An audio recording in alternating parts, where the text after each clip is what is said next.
पापा ने संभाली। फिर बीमार पड़ गए। कोरिया की सबसे कमज़ोर नेपोटिज्म स्टोरी। वो इधर उधर देखता है, एक मॉडल शिप पर नजर जाती है। उसे याद आता है दादाजी ने एक बार सिखाया था, शिप ऑफ थीसियस का पैराडॉक्स। एक लकड़ी गिरती है, बदल दो, फिर दूसरी, बदल दो। 1000 साल बाद एक भी ओरिजिनल हिस्सा नहीं बचा। तो क्या ये वही जहाज है या कोई नया? कंपनी भी वैसी ही है। ओरिजिनल एम्प्लॉयज तो कब के जा चुके, सब कुछ बदल चुका है। तो क्या ये वही कंपनी है? अब वो हिम्मत जुटाता है और फैसला करता है, L6 को डिसकंटिन्यू कर दो। जिसने भी खरीदा है उसे फुल रिफंड मिलेगा, या कोई दूसरा प्रोडक्ट एक्सचेंज कर सकते हैं। एग्जीक्यूटिव चुप हो जाते हैं। अब सिर्फ पैसे की बात नहीं है, भविष्य के प्रॉफिट भी जा रहे हैं। ग्रीडी लोग सब टेंशन में हैं, पर वाइस प्रेसिडेंट टेबल पर हाथ मारता है, पैसे जाएं भाड़ में। पैसा तो फिर से बना सकते हैं, लेकिन अगर लोगों का भरोसा टूट गया तो सब कुछ खत्म। यही थी उनकी आखिरी उम्मीद, जनता के दिल में अपनी छवि वापस पाने की। तभी एक चश्मा पहने नर्ड टाइप बंदा उठता है। मैं तुरंत अनाउंसमेंट तैयार करता हूं। 1:40 PM ऑफिशियल बयान आ गया। हमारा फर्म खत्म हो चुका है दोस्तों। L6 को हम मार्केट से हटा रहे हैं। बैठक में सन्नाटा छा गया। सब बस एक दूसरे को देखते रह गए। फिर अचानक जश्न। वो शापित फोन आखिरकार बंद हो गया। इन्वेस्टर्स घबरा गए। शेयर्स बिकने लगे। सैमसंग का स्टॉक प्राइस गिरा 2008 के बाद सबसे बड़ा क्रैश। उसी वक्त एक इन्वेस्टमेंट फर्म को कुछ अजीब लगा। किसी ने सैमसंग के डाउनफॉल पर बड़ा दांव लगाया था और उनका प्रॉफिट मार्जिन लगभग 1000x। ट्रैकिंग करते करते गोल्डन गेट तक पहुंचते हैं। ओताकू की बहन की फर्म इस्तेमाल हुई थी। पूरा फाइनेंशियल वर्ल्ड हिल गया। ये हुआ कैसे? इतनी बड़ी इन्वेस्टमेंट? उधर हमारे दो पगले स्क्रीन के सामने बैठे, आंखों में चमक लिए, सैमसंग का स्टॉक नीचे जाता देख रहे थे। उनकी फ्यूचर्स बेट 1000% से ज्यादा ऊपर। Safe bet 21% profit. स्क्रीन पर बस नंबर बढ़ते जा रहे थे। 3800% प्रॉफिट। भाई, अब तो कोरिया खरीद सकते हैं। और फिर पूरी दीवानगी, चीखना, चिल्लाना, सब हवा में उछालना, पूरा खेओस। इन्वेस्टमेंट्स की दुनिया में किसी की बर्बादी ही किसी की दौलत बनती है। इस बार दुनिया का डिजास्टर इन दोनों के लिए ब्लेसिंग बन गया। अब उनके पास थे 685 बिलियन वन, करीब 470 मिलियन। और सोचो, इलॉन मस्क के पास इसका 800 गुना पैसा है। बॉस्टर। पर छोड़ो, अब ये दोनों मल्टी बिलियनर्स हैं और ऑब्वियसली तुरंत cash out. No risk, no waiting. Otaku बस टैबलेट पर नंबर बढ़ते देख रहा है। जिन्हू मुस्कुराता है। मुझे नहीं पता था नंबर में इतने जीरो भी आते हैं। ओताकू याद दिलाता है, कॉन्ट्रैक्ट के हिसाब से प्रॉफिट 50 लाख 50, तो जिन्हू को मिलते हैं 336 बिलियन वन। इतने में तो पैसों से स्काई स्क्रेपर बन जाए। लेकिन जिन्हू बस चुपचाप बैठा है। अब भी समझ नहीं पा रहा, इतना पैसा मेरे पास कैसे आ गया। कुछ दिन पहले डर लग रहा था सब कुछ हारने का, और अब हर चीज जीत ली। और इस जीत में सबसे खास बात, ओताकू ने कभी साथ नहीं छोड़ा। बुरी हालत में भी नहीं, अच्छे वक्त में भी बराबरी से बांटा। ऐसे दोस्त मिलना मुश्किल है। जिन्हू ने जाना फ्यूचर देखने की असली ताकत क्या होती है। बस एक छोटा सा संकेत, फोन डिसकंटिन्यू होगा, पूरी जिंदगी बदल गई। तो सोचो, अगर वो कुछ बड़ा देखे, financial crisis, war, natural disaster, Otaku तुरंत रोकता है। शांत हो जा ड्रीमर, पहले इस सीक्रेट को सीक्रेट ही रहने दे। जिन्हू मान जाता है। उसे बस अपने दोस्त और मां पर भरोसा है, बाकी किसी पर नहीं। ओताकू अब भी खुश है, लेकिन जिन्हू को अंदर से भारीपन महसूस हो रहा है। सैमसंग कोरिया की सबसे बड़ी कंपनियों में से एक है। उनका गिरना मतलब पूरे देश का नुकसान। उधर चाइनीज और अमेरिकन स्टॉक्स बूम कर रहे हैं, क्योंकि सबने सैमसंग से पैसा निकाल लिया। ओताकू बोलता है, रिलैक्स, हमने कुछ गलत नहीं किया। हमने सिर्फ फ्यूचर पर दाम लगाया। पेट्रियटिज्म पैसे के आगे टिकता नहीं। और सही भी है। अब दोनों सोच रहे हैं, इतना पैसा कहां लगाएं। जिन्हू अपनी कुर्सी में ढलका हुआ, शायद अपना टैक्स हेवन खोलना पड़ेगा। इतना पैसा है कि बिना कुछ किए लग्जूरियस जिंदगी जी सकते हैं। लेकिन क्या वो खुश है? अब असली ट्विस्ट। बार में जो प्रोफेसी मिली थी, जिसका उसने अब तक ओताकू को जिक्र तक नहीं किया, उसमें शब्द थे OTK कॉरपोरेशन और CEO वो खुद। क्या अब वो अपने दोस्त की कंपनी छीन लेगा? नहीं, ऐसा इंसान नहीं है। उसने ओताकू से हाथ मिलाया। अब दोनों साथ में ऊपर चढ़ेंगे। जिन्हू को समझ आ गया, CEO बनने के लिए सबसे ज्यादा शेयर्स नहीं, सबसे ज्यादा समझ चाहिए। उसके लिए प्रोफेसी का मतलब सिर्फ एक था, वो और ओटाकू मिलकर OTK चलाएंगे। अब पैसा भी एक जगह, टैक्स भी जीरो। तभी ओताकू कॉन्ट्रैक्ट देखना चाहता है। देखते ही बिना एक सेकंड गंवाए फाड़ देता है। जिनहू चौंक गया। क्या कर रहा है तू? ओताकू देखता है। 50,000 50 का कोई मतलब नहीं बचा। अब से 80-20। जिनहू फ्रीज हो गया। क्या ये उसके लिए बुरा डील है? वेट, नहीं। ओटाकू स्मर्क्स। तू 80 ले, मैं 20। जिनहू हक्का बक्का। तू पागल हो गया है? ओताकू हौंसता है। बस ब्लैक बीन नूडल्स खाए थे। सच ये था, जिस दिन जिन्हू ने कहा था मैं तेरे साथ एंड तक रहूंगा, ओताकू ने डिसाइड कर लिया था, भले ही उसे कम पैसा मिले। जिन्हू की फ्यूचर पावर कहीं ज्यादा कीमती थी। उसे डर था जिन्हू अमीर होकर उसे छोड़ देगा। लेकिन जिन्हू तो उल्टा सोच रहा था, अकेले खेलने से अच्छा है साथ में दुनिया हिलाओ। जिन्हू फिर भी पूछता है, तू 30% छोड़ रहा है? ओताकू मुस्कुराता है, मैं कुछ नहीं छोड़ रहा। OTK का 20% मेरा है और मुझे पता है तू इसे कामयाब बनाएगा। अब दोनों साथ हैं फ्यूचर तक। ओताकू ने जिन्हू के कंधे पर हाथ रखा। तू है OTK कॉरपोरेशन का नया CEO और प्रोफेसी पूरी हो गई। जिन्हू को शर्म आती है कि उसने कभी अपने दोस्त पर शक किया, क्योंकि शुरुआत से लेकर अब तक जब भी जिन्हू ने कहा सब बेच दे, ओताकू ने हर बार उस पर भरोसा किया। हर एक बार। आखिर में वो जिन्हू ही था जो सब कुछ साफ साफ नहीं देख पाया। वो एक थम्स अप देता है। अब असली शुरुआत होती है। एक शर्त तो पूरी हो गई। अब तो बस ये रहना चाहिए कि वो उस चालाक सियोना लड़की पर एक भी पैसा बर्बाद न करे, जिसने उसे छोड़ दिया था सिर्फ इसलिए क्योंकि किसी गुच्ची पहने अमीर लड़के से दिल लगा बैठी थी। भाड़ में जाए, वो सोचता है। फिर दोनों क्रिसमस की प्लानिंग पर बात करने लगते हैं। पिछली बार तो जिन्हू आर्मी में फंसा हुआ था, लेकिन ओटाकू, उसने जिन्हू की मां के साथ क्रिसमस बिताया था ताकि वो अकेली न महसूस करे। सच में वो एक रियल वाला दोस्त है। जिन्हू को याद आता है ओटाकू की बहन ने उसे जो पता दिया था। वो अपनी जेबें टटोलता है और एक मुड़ा तुड़ा कागज का टुकड़ा निकालता है। कुछ कैश लेकर कुछ गिफ्ट्स खरीदने जा रहा हूं, वो कहता है। रियल एस्टेट ऑफिस की ओर बढ़ता है, या शायद कोई रेंटल एजेंसी। मुझे कोरियन नहीं आती यार, बस अंदाजा लगा रहा हूं, वो सोचता है। वहीं एक महिला बैठी अपने बिल्स की टेंशन में बड़बड़ा रही है। इस महीने कैसे भरूंगी? तभी मुख्य किरदार यानी जिन्हू अंदर आता है। वो तुरंत कॉफी ऑफर करती है। उसके अंदाज से झलकता है कि वो उसे कोई गरीब स्टूडेंट समझ बैठी है जो सस्ते से स्टूडियो की तलाश में आया है। स्टूडियो ढूंढ रहे हैं? वो पूछती है, मतलब क्या कोई छोटा सा बॉक्स चाहिए सोने के लिए? जिन्हू बस मुस्कुराता है और सिर हिलाता है। नहीं, मैं स्टूडियो के लिए नहीं आया, मैं तो घर खरीदने आया हूं। वो पल भर के लिए चौंक जाती है। रेंट कितना दे पाएंगे? वो पूछती है। मैं रेंट पर नहीं ले रहा, जिन्हू जवाब देता है। मैं खरीदने आया हूं। अब तो वो पूरी तरह स्तब्ध। जिन्हू खड़ा होता है और लिस्टिंग्स देखने लगता है। वो जल्दी से होश में आती है और प्रॉपर्टी प्राइस समझाने लगती है। लोकेशन, साइज, हालत सब पर डिपेंड करता है। 300 मिलियन से लेकर 1 बिलियन वॉन तक लग सकता है। जिन्हू दरवाजा खोलता है, सामने की ओर इशारा करता है। वो घर कितना है? वो देखती है 600 मिलियन। रुको, क्या ये वही घर नहीं है, जिन्हू का बचपन वाला, जो उसके पिता ने बनाया था? जिन्हू थोड़ी देर चुप रहता है, फिर कहता है, मुझे वही घर चाहिए।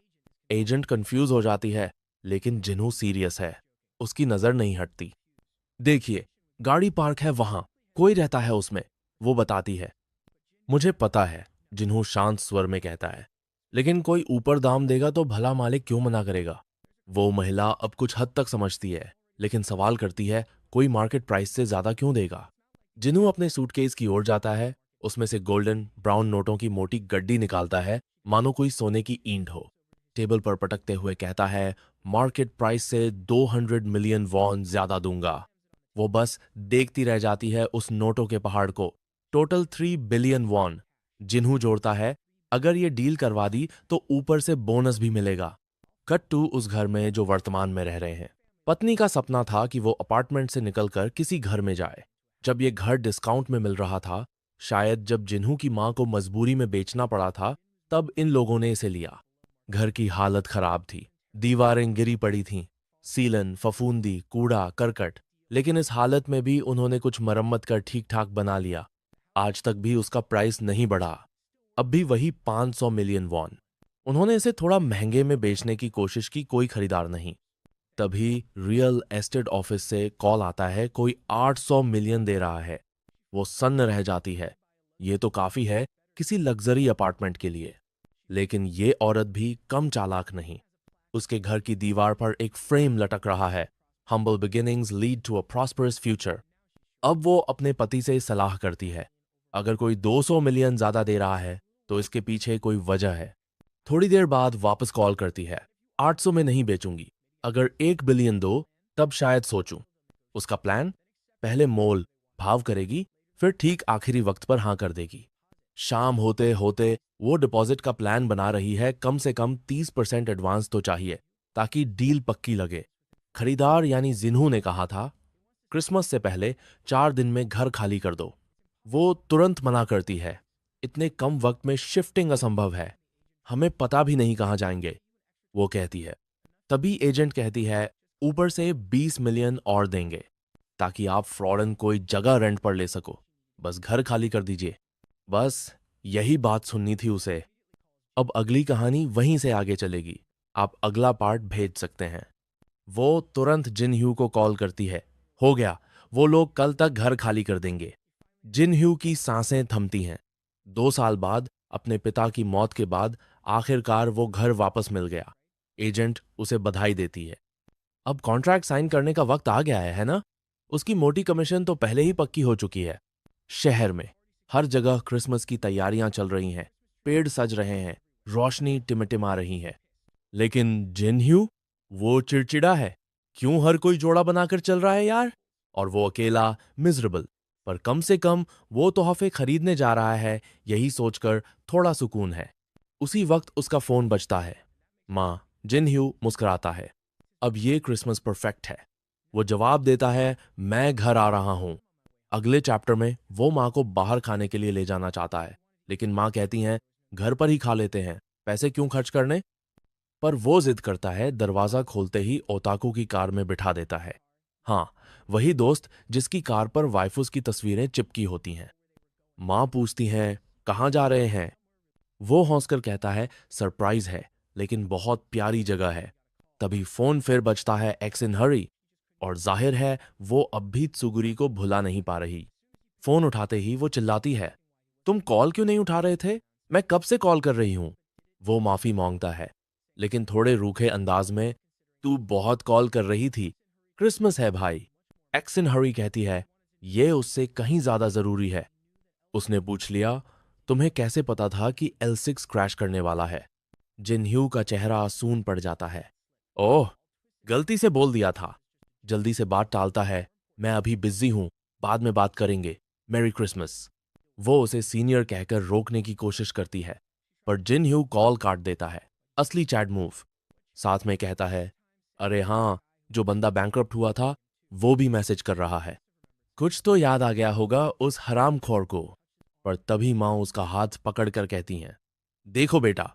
वो पलटकर देखता है, उनका पुराना घर उनके सामने था। मां वहीं खड़ी थीं, बीते 20 साल की यादों में खोई हुई। वो कहती हैं, बस चलो वापस चलते हैं, सीधा रेस्टोरेंट चलते हैं। पर जिन ह्यू चुपचाप आगे बढ़ जाता है, जैसे दिल टूट गया हो। मां रोकने की कोशिश करती हैं, लेकिन वो अंदर चला जाता है। लगता है पुराने लोग यहां से जा चुके हैं। वो कमरे दर कमरे घूमता है। मां की आंखें नम हो जाती हैं। याद है जब तूने वो अंडे जैसा गोला बनाया था? या जब तू कॉलेज में चुना गया था, मैं कितनी खुश हुई थी? अब चलो बेटा, ये किसी और का घर है। जिन ह्यू रुकता है, किसी और का घर। नहीं माँ, ये अब फिर से हमारा है। माँ हैरान, कैसे? वो कहता है, ओताकू वाले सिक दोस्त से पैसे बनाए और ये घर खरीद लिया। इतना सुनते ही माँ जमीन पर घुटनों के बल बैठ जाती हैं। पापा के जाने के बाद जो दर्द वो अंदर ही अंदर झेल रही थीं, अब वो छलक पड़ा। तू तो अब पूरी तरह बेकाबू हो गया है बेटा। वो हंसता है, माँ, आज खुशी का दिन है, आज रोने का नहीं। ओताकू भी वहीं खड़ा है और वो तो जैसे बुरा रोने वाला बच्चा बन गया हो, मुंह से लार टपका रहा है, आंखें सूजी हुई हैं। अब माँ को सब समझाना था, पर पूरा सच बताने की हिम्मत नहीं थी। माँ पूछती हैं, अब कितना पैसा बचा है? वो हंसते हुए कहता है, बस 1%, करीब 3 बिलियन। माँ तो बस 1% सुनकर ही दंग रह जाती हैं। सोचो अगर उन्हें पूरा पता चलता। फिर वो कहता है, सोच रहा हूं कॉलेज वापस ना जाकर इन्वेस्टमेंट पर फोकस करूं। माँ चिंतित, ये रिस्की है बेटा। तुम्हारे पापा कहते थे, कोई अगर कहे कि उसके पास पैसा कमाने का सीक्रेट तरीका है तो वो झूठा है। जिन ह्यू थोड़ी देर चुप रहता है। मुझे पता है माँ, लेकिन मैं कॉशियस रहूंगा। जो कमाया है सिर्फ उसी से करूंगा। माँ कहती हैं, फिर तो मुझे ओताकू पर भरोसा रखना होगा कि वो तुझे सब बर्बाद करने से रोकेगा। वो मुस्कुराता है। हाँ माँ, उस पर भरोसा कर सकती हो। उसने कभी भी मुझे बिलियन या ट्रिलियन बर्बाद नहीं करने दिए। फिर माँ एक और चिंता जताती हैं। घर अभी भी टूटा फूटा है, वो सिंक तो टेटानस देने वाला है। वो हंसते हुए कहता है, फिक्र मत करो माँ, जब तक घर ठीक नहीं होता तुम पुराने घर में रहो आराम से। उसी वक्त ओताकू याद दिलाता है, रेस्टोरेंट की रिजर्वेशन का टाइम हो गया। फिर सब मिलकर क्रिसमस की टोस्ट करते हैं। पहली बार सुकून भरी शाम। जिन्ह्यू मन ही मन अपने पापा से कहता है, अब आप आराम से सो सकते हैं। माँ, अब मेरी जिम्मेदारी है। क्या स्वीट इंसान है ये लड़का। अगले सीन में वो माँ की शिफ्टिंग में मदद कर रहा है। माँ कहती हैं, फोन करते रहना और जरूरत पड़ी तो मैं खुद आ जाऊंगी। वो कहता है, हाँ माँ, सब ठीक रहेगा। और फिर बताता है, अब जब बड़े इन्वेस्टमेंट्स की बात है तो ओताकू ने एक नया घर भी ले लिया है ताकि हम वहीं बैठकर काम करें। उसने अपने दोस्त से पूछा, कितने का पड़ा ये सब? और जाहिर है भाई, 4.2 बिलियन उड़ चुके थे। क्या ही कहें, ये तो पूरी एक मूवी स्टाइल मैंशन है। प्लान ये था कि हमारा लड़का जिन ह्यू ग्राउंड फ्लोर लेगा और उसका दोस्त ओताकू ऊपर सेकंड फ्लोर, बस इतना ही। लेकिन ऊपर से उसने पूछा, क्या ग्राउंड फ्लोर पे लाइब्रेरी खोलें? जिन्ह्यू को पता था ये हरामी असल में क्या सोच रहा है, लाइब्रेरी नहीं, ये मांगा शॉप खोलना चाहता है। ओताकू बोला, चलो अब शॉपिंग चलें, क्योंकि कमाने से ज्यादा जरूरी है कितना आगे जा सकते हो। जिन्ह्यू को गस जैसा ही लग रहा था। भाई, ये लॉजिक कहाँ से आता है? लेकिन फिर भी दोनों निकल पड़े एकदम वैसे जैसे कोई नया शादीशुदा कपल घर सजाने निकले हों। जिन्ह्यू परेशान था, लेकिन ओताकू दुकान में घुसते ही चिल्लाया, 100 इंच की सैमसंग टीवी चाहिए। सेल्स पर्सन थोड़ा सहम गया, लेकिन ओताकू ने बिंदास कहा, स्टोर में जितनी भी सबसे महंगी चीजें हैं सब चाहिए। सेल्समैन कंफ्यूज सोच रहा था, इसको डिस्काउंट कार्ड देना पड़ेगा क्या? ओताकू ने साफ कह दिया, सैमसंग ने ही हमें पैसा दिलाया है, अब हम भी सैमसंग को खरीदेंगे। टोटल बिल आया 68,000। ओताकू हंसते हुए बोला, मुझे तो लगा और महंगा होगा। फिर स्टोर से निकले और पूरे स्टाफ ने झुककर उन्हें विदा किया। अगले दिन घर पूरी तरह फर्निश हो चुका था, जैसे कोई palace chandeliers, pool table, luxury vibes हर कोने में। और ऊपर के एक कमरे में था उनका इन्वेस्टमेंट रूम। प्रिंटर से निकला एक पेपर ओटा नाम की कंपनी का रजिस्ट्रेशन सर्टिफिकेट, जिसमें जिन ह्यू का स्टेक था 80%। वो उस पेपर को देख रहा था, अभी भी यकीन नहीं हो रहा था।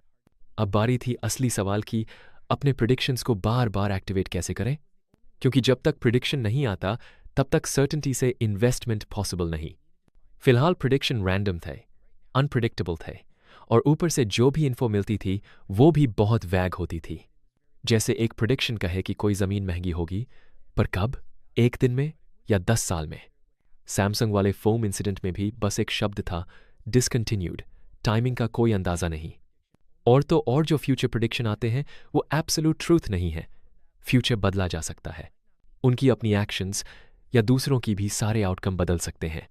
ओताकू बोला, नेचुरल डिजास्टर जैसे वोल्केनिक इरप्शन, मीटियोर गिरना, वो नहीं बदलेंगे। लेकिन जहां इंसान जुड़ा होता है वहां चांस ज्यादा होता है कि प्रिडिक्शन फेल हो जाए। जिनह्यू शॉक्ड, भाई तुझे इतनी डीप बातें कैसे आती हैं? ओताकू मुस्कुराकर बोला, टाइम ट्रैवल और फ्यूचर बदलना, ये तो बेसिक एनिमे टॉपिक्स हैं। और बात माननी पड़ेगी, हरामी सही भी था। जिनह्यू ने एग्जाम्पल दिया, अगर हम सैमसंग वाला डील थोड़ा सा भी लेट करते, सब पैसा गॉन हो जाता। जमीन का दाम नहीं बढ़ता अगर कंस्ट्रक्शन मटेरियल की प्राइस ही आसमान छूने लगे।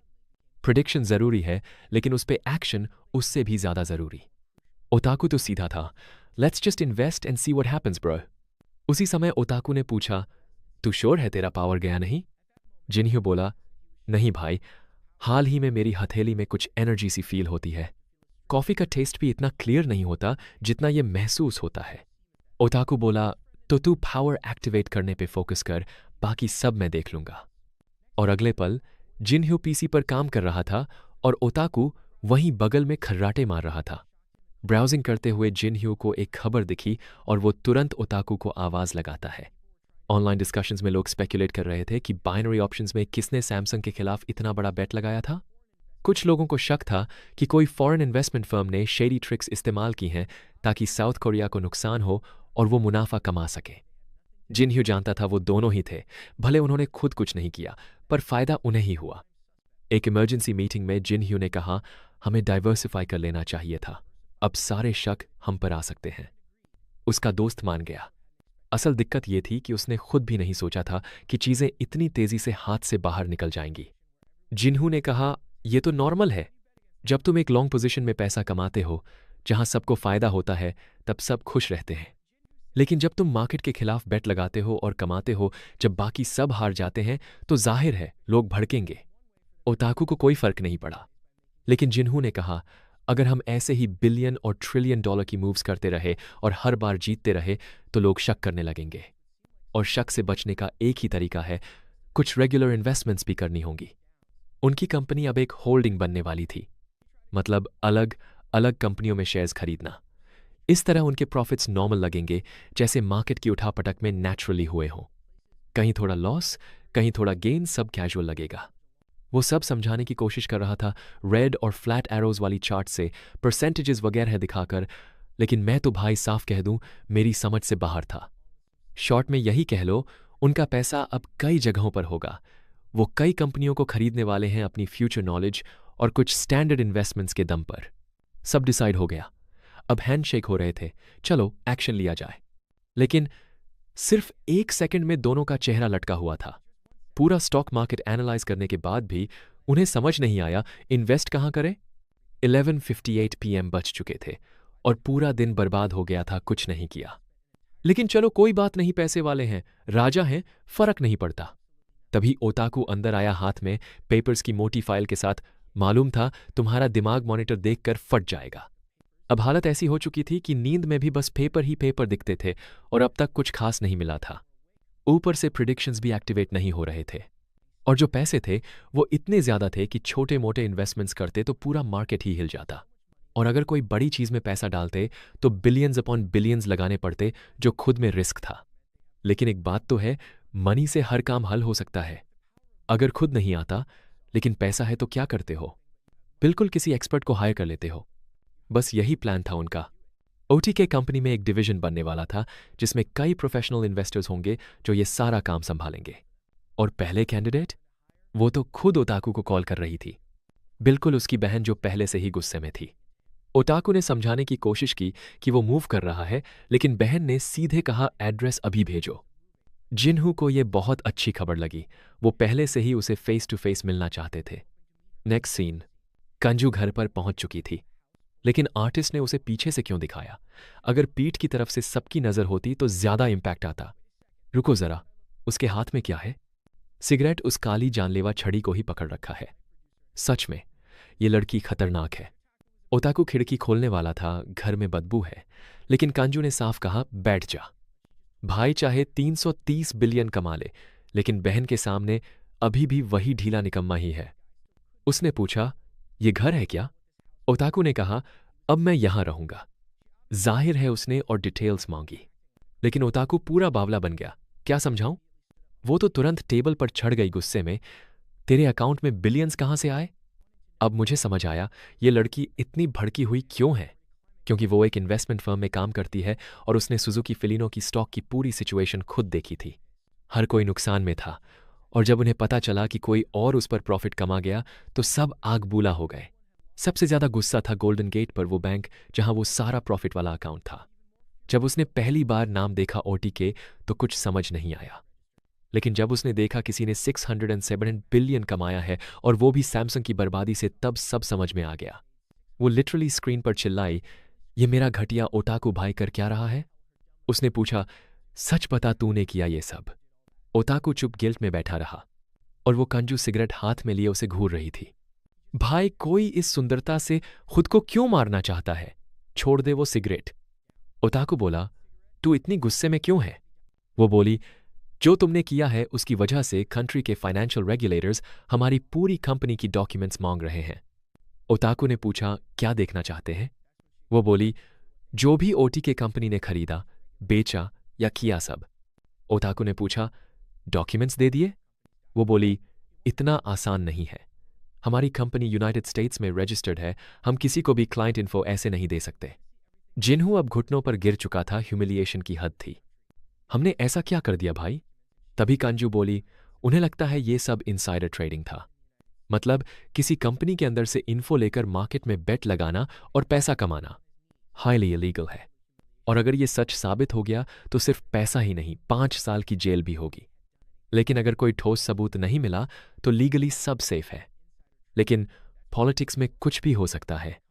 उसी वक्त जिन्हू ने ओताकू से कहा, अब तू सच सच बता, इन्फो कहां से मिली थी और इतनी बड़ी हिम्मत कैसे आई? गोल्डन गेट जैसी बड़ी और सम्मानित जगह जहां सिर्फ सबसे अनुभवी लोग ही काम कर सकते हैं, वहां इतनी कम उम्र में जगह बना लेना कोई मजाक नहीं था। और वहीं उसका भाई, एक ऐसा इंसान जो अब तक बस एक आलसी निकम्मा ओताकू था, अचानक एक रात में बिलियनर बन गया। क्या ही फेयर और जिस दुनिया है हमारी। कट टू अगला सीन। हमारा लड़का एक कैफे में बैठा था, सोचते हुए शायद वो परेशान होगी ऐसे बड़े ऑफर को लेकर। लेकिन अगले ही सीन में वो लड़की कह रही थी, ठीक है मैं हेल्प करूंगी। और अब वो ओताकू भाई से कह रही थी, जा सिगरेट का पैकेट ला। फिर से वही बात, चल भाग, मुझे अपने भाई से बात करनी है। जैसे ही ओताकू निकला, हमारा प्रोटैगनिस्ट साफ महसूस कर रहा था वो उसकी आंखों में घूर रही है। उसने उसका धन्यवाद किया, लेकिन जवाब क्या मिला? मुझे 20 बिलियन का ऑफर दिया गया है। क्या सच में तुम सोचते हो मैं मना कर देती? अगर मैं ना लेती तो तुम किसी और को हायर कर लेते। जिन्हू जानता था यह बात सही थी, लेकिन फिर भी वो किसी और को 20 बिलियन तो नहीं देने वाले थे। फिर वो अपनी कॉफी की चुस्की लेते हुए इतनी प्यारी सी मुस्कान के साथ धीरे से बोली, मैं खुश नहीं हूं। पहली बार देखा अपने भाई को किसी नॉन ओटाकू चीज में इतना इन्वॉल्व्ड। जिन्हू ने हामी भरी। सच में हाल ही में ओताकू कुछ ज्यादा ही एक्साइटेड था। फिर वो एकदम गंभीर हो गई। तुम्हें समझना होगा जो तुम दोनों ने किया वो एक्सट्रीमली रिस्की था। जिन्हू जैसे अपनी हार मान चुका हो बोला, हां मुझे पता है, क्योंकि फ्यूचर देखने की एबिलिटी होने के बावजूद हम लोग बस बाल बचे। उसने जिन्हू को 672 बिलियन कमाने पर बधाई दी, लेकिन फिर पूछा, अब भी इन्वेस्ट करने का सोच क्यों रहे हो? हमारा लड़का, इतना ऑनेस्ट और लीस्ट एम्बिशियस प्रोटैगनिस्ट। उसने साफ कहा, मुझे नहीं पता मैंने इन्वेस्ट करना क्यों शुरू किया, और मुझे यह भी नहीं पता कि मैं आगे क्यों करना चाहता हूं। हां, पैसे अच्छे हैं और मुझे ज्यादा चाहिए, लेकिन अब जब यह एबिलिटी मिल गई है तो नॉर्मल लाइफ में वापस जाना पॉसिबल नहीं है। हर ऐतिहासिक लेजेंड की कोई ना कोई स्किल होती है। मेरी स्किल है फ्यूचर देखना। लॉजिक यही कहता है हर किसी के पास कोई ना कोई एडवांटेज होता है, और ये मेरा है। फिर उसने मुस्कुरा कर कहा, मुझे पूरा यकीन है यही वो फील्ड है जहां एलेक्स ने सबसे ज्यादा देखा था। वो कुछ नहीं बोली, बस अपने बाल ठीक किए। क्या ये कोई इशारा था? तभी उसने उसे एक बड़ा सबक दिया। फाइनेंस वर्ल्ड इतना आसान नहीं है जितना तुम समझते हो। यहां स्कैमर्स और हाईली स्किल्ड लोग भरे पड़े हैं। मैं खुद 10 साल से इस इंडस्ट्री में काम कर रही हूं, फिर भी ऐसा लगता है जैसे अभी शुरुआत ही की है। अगर मैं एक एडवाइस दूं तो ये होगी, कभी भी सीधे कूद मत जाना इस दुनिया में। जिन्हू ने उसे भरोसा दिलाया। डोंट वरी, मैं बस चाहता हूं कि ओताकू को कुछ ना हो। उसने फिर मुस्कुराते हुए कहा, अच्छा लगता है जानकर कि तुम मेरे भाई के पार्टनर हो। वो उठी, हाथ आगे बढ़ाया। कंपनी में साथ काम करने की खुशी है। जिन्हू ने फौरन उसका हाथ थामा। मेरे लिए भी खुशी की बात है। और इसी के साथ अब वो ऑफिशियली कंपनी की 3% शेयर होल्डर बन गई थी। अब काम शुरू कर। जॉब मिल गई है ना, तो जाओ सिस्टम खोलो और काम शुरू करो। कंपनीज की रिसर्च करनी है, जहां नहीं इन्वेस्ट करना है। उसने लंबी सांस ली, पीछे कुर्सी से टिकती हुई बोली, ठीक है, आखिर मैं हूं किस लिए? उधर जिन्हू अभी भी कंफ्यूज्ड, मैं कुर्सी पर बैठा हूं या मैट्रेस पर लेटा हुआ? अब समय आ गया था इन्वेस्टमेंट फर्म में और लोगों को हायर करने का, क्योंकि अकेले एक इंसान से यह काम नहीं होने वाला था। उन्हें चाहिए था पूरी एक टीम। अब ह्युंजू गोल्डन गेट से इन्वेस्टमेंट से जुड़ी इंफॉर्मेशन भेज रही थी। रुको जरा, क्या ये इलीगल नहीं है? मतलब मेरे दिमाग में तो ये काफी इलीगल लग रहा है। एक तरफ वो वहीं जॉब कर रही है और दूसरी तरफ वहां की कॉन्फिडेंशियल इंफॉर्मेशन चोरी करके अपने भाई और उसके दोस्त को भेज रही है। कौन कहता है कि क्राइम का कोई रिवॉर्ड नहीं होता? उसने जो इंफॉर्मेशन भेजी वो थी फोर्थ इंडस्ट्रियल रेवोल्यूशन के बारे में। कुछ आर्टिफिशियल इंटेलिजेंस, डिजिटल सोसाइटी और इस तरह की बातें थीं। और हमारे दोनों महानुभाव बैठे हुए थे एकदम गधे की तरह देखते हुए। भाई, कुछ समझ नहीं आ रहा।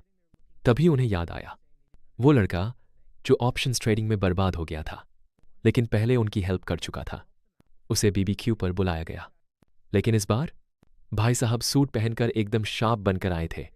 जैसे ही बैठे, हमारे लड़के ने पूछा, अब क्या करने का प्लान है? उसने हल्की मुस्कान के साथ जवाब दिया, बड़े प्लान्स हैं, लेकिन आज मैं सबका बिल देने वाला हूं, इंजॉय करो। उन्होंने पूछा, तू अब भी पुराने जॉब में काम कर रहा है बिल्स चुकाने के लिए? उसने सिर हिलाया, ना भाई, सब चुका दिया है। जिन्हू को समझ ही नहीं आया। कैसे?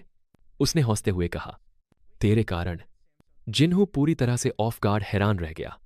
उसने समझाया, जब तुमने वो रैंडम बात की थी कि L6 फोन डिसकंटिन्यूड होने वाला है, मैंने तो बैटरी वाले एंगल से सोचा, अगर बैटरी रिप्लेस होगी तो बैटरी बनाने वाली कंपनीज को नुकसान होगा।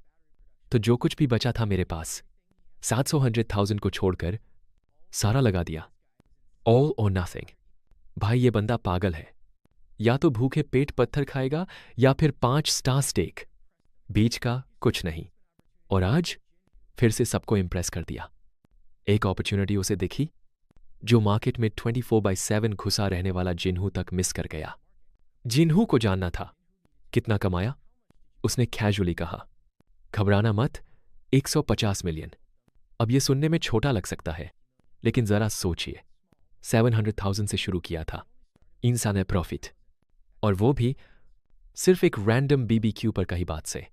उसने बताया, उस प्रॉफिट से अपना सारा कर्ज चुका दिया, नया सूट खरीदा और अब इंटरव्यू की तैयारी कर रहा है। फिर उसने जिन्हू से ही पूछ लिया, और तुम लोगों ने कितना कमाया? जिन्हू एकदम नर्वस हो गया। अब मैं इसे कैसे बताऊं? पूरा अमाउंट रिवील कर दिया तो ये बंदा शॉक में चला जाएगा। लेकिन उससे पहले सांग्योप खुद ही बोल पड़ा, लगता है करीब 500 बिलियन कमाया होगा तुम लोगों ने।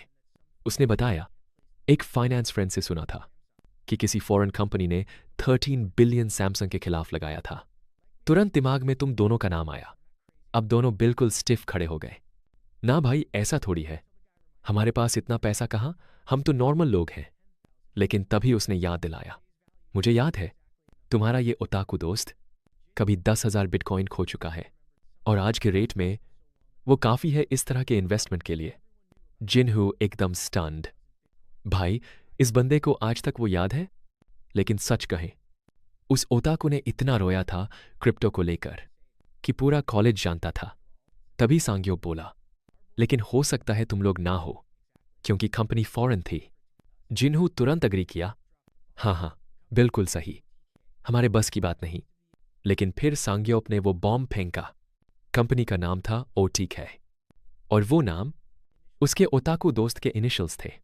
अब जिन्हू कहीं भाग नहीं सकता था, सिर्फ एक लंबी सांस ली और बोला, भाई, तू वाकई में कमाल का इंसान है। अब समझ आया क्यों तुझे हमारी यूनिवर्सिटी में जीनियस माना जाता था।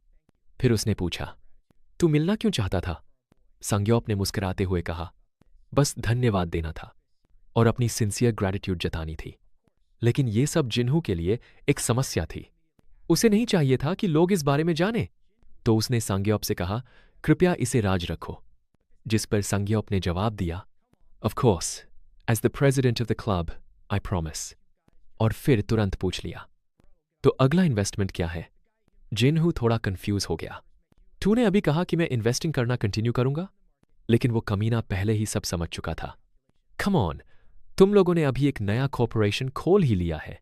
ब्रो, थोड़ा तो पीछा छोड़ो। और ऊपर से बंदा तारीफ भी कर रहा था।